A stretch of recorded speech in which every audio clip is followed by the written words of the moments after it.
Clear the runway, everyone, because it's time to revisit Zoolander, the hilariously sharp movie that answered the question, but why male models? Directed and co-written by Ben Stiller, the film focuses on Derek Zoolander, a slow-witted supermodel who becomes embroiled in an international conspiracy to assassinate the Prime Minister of Malaysia by the top people in the fashion industry, namely Mugatu and Derek's agent Maury Ballstein, before he can pass progressive labor laws in this country that would harm their businesses. Zoolander is recruited as a pawn and brainwashed into killing him during a fashion show. Yeah, Zoolander's pretty dark, folks. As if that wasn't enough, Derek faces an identity crisis due to his declining popularity, his family's embarrassment of his occupation, and his search for a higher calling in life besides being ridiculously good-looking. Who am I? I don't know.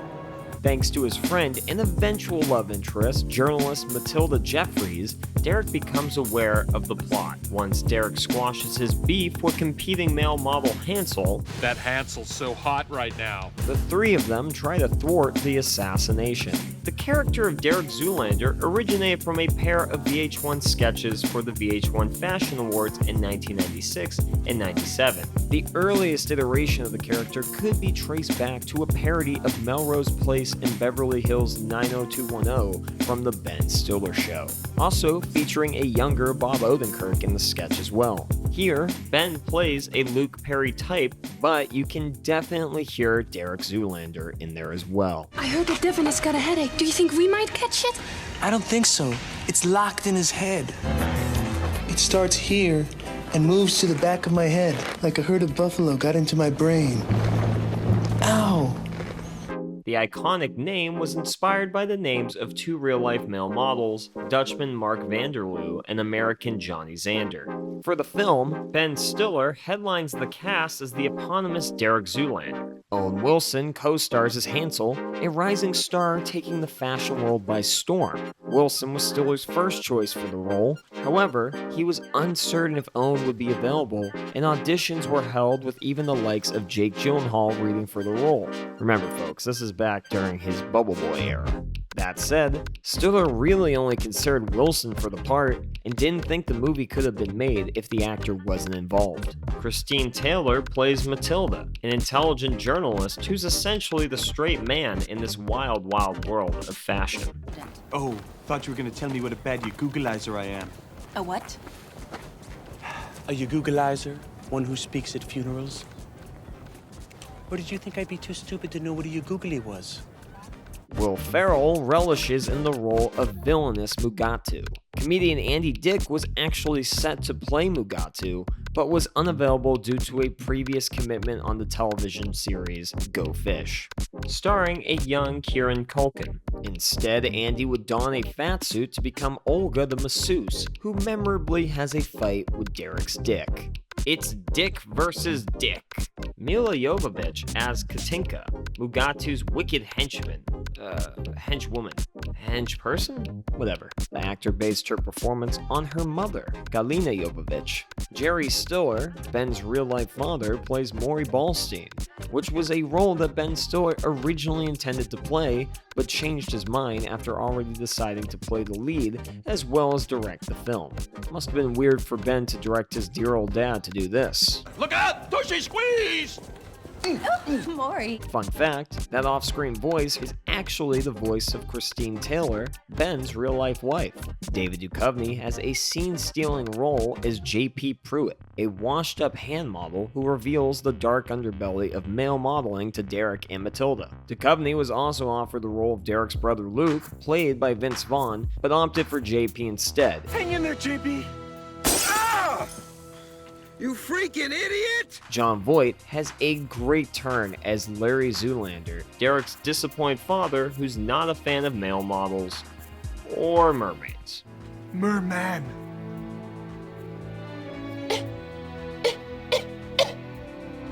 Merman!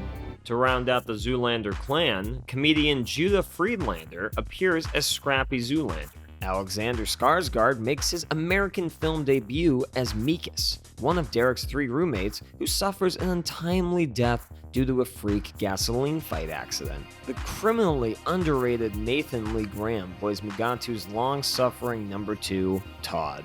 Justin Theroux has an excellent minor role as the evil DJ whose appearance was inspired by Gary Oldman's character in True Romance. Ferrell had breakdanced at Stiller's wedding to Christine Taylor in 2000, so Stiller asked if he'd show off his skills in the film. Practically everyone who was anyone in the early aughts had a cameo in this. Patton Oswalt, David Bowie, Billy Zane, Lance Bass, Victoria Beckham, Stephen Dorff, Fred Durst, Tom Ford, Cuba Gooding Jr., Fabio, Paris Hilton, Lenny Kravitz, Lil' Kim, James Marsden, Natalie Portman, Mark Ronson, Winona Ryder, Gary Shandling, Christian Slater, Gwen Stefani, Owen Wilson's older brother Andrew, and yep, even him.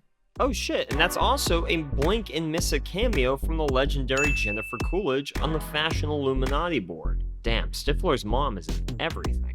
Also, this opening scene wasn't in the original rough cut of Zoolander, as the filmmakers realized that the audience might just be meeting the character of Derek for the first time and needed context for what the film was going to be about. Otherwise, the film is bookended by the original Zoolander sketches, with the opening translated from the interview sketch and the ending harking back to the commercial sketch. Staying true to its VH1 roots, the opening scenes were filmed at the real-life VH1/Vogue Fashion Awards in 2000 at Madison Square Garden during commercial breaks. They filmed most of the cameos during the red carpet, and Derek losing the fashion award in between commercials. The scenes on the red carpet featuring Derek, Hansel, Maury, Matilda, and Mugatu were filmed on a lot in LA designed to recreate the same fashion awards red carpet. Derek Zoolander's signature blue steel look stemmed from Ben's wife Christine ribbing him about the way he looks when he combs his hair in front of a mirror in real life. Since Owen Wilson was also busy filming Behind Enemy Lines at the time and had a short haircut for that role, he was required to wear a wig for this entire movie. However, he wasn't required to master a yo-yo, as those shots were performed by professional yo-yo stunt performer Steve Brown. And yes, that is actually a real thing. Without knowing if he would agree to it, Ben Stiller wrote David Bowie into the script as the judge of Derek and Hansel's walk-off. Thankfully, David agreed because he found the script too funny to turn down. His role is perfect for this oddball movie since David Bowie is the ultimate judge of what's cool. Of course, there's the infamous ad-lib during the scene where David Duchovny's J.P. Pruitt explains the entire conspiracy to Derek, as he finishes answering Derek's original question of, So why male models? Stiller had forgotten his next line and improvised this in character. But why male models? Duchovny, being a total pro, played along and replied in character. You serious? I just told you that a moment ago. Speaking of J.P. Pruitt, the character was also intended to appear one more time in the final scene at the Derek Zoolander Center for kids who can't read good and who want to learn to do other stuff good too, but it was likely cut for time. Who do you think built those fabulous pyramids in ancient Egypt? Pharaoh's slaves? Nope, it was male models. They also invented the cotton gin, but that's a whole other lesson. There are plenty more extended scenes, but Stiller wisely kept the best bits from each. The admittedly tame orgy sequence was initially longer and earned the movie an R rating, but after recutting the scene multiple times, getting rid of the inclusion of one goat, and convincing the MPAA's board that the sequence was more silly than sexy, Stiller achieved in getting his desired rating of PG-13.